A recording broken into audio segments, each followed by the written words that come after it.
E pensei que ia parar naquele CJ30. Vamos aqui com o CJ20.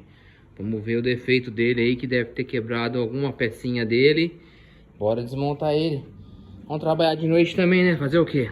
Compressorzinho CJ20 da Chaperini. Compressorzinho muito top, muito bom.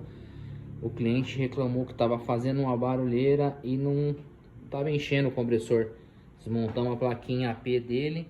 É tudo novo, porém o reparo da placa espedaçou. Olha que beleza. Bora arrumar. É nóis, KR Compressores.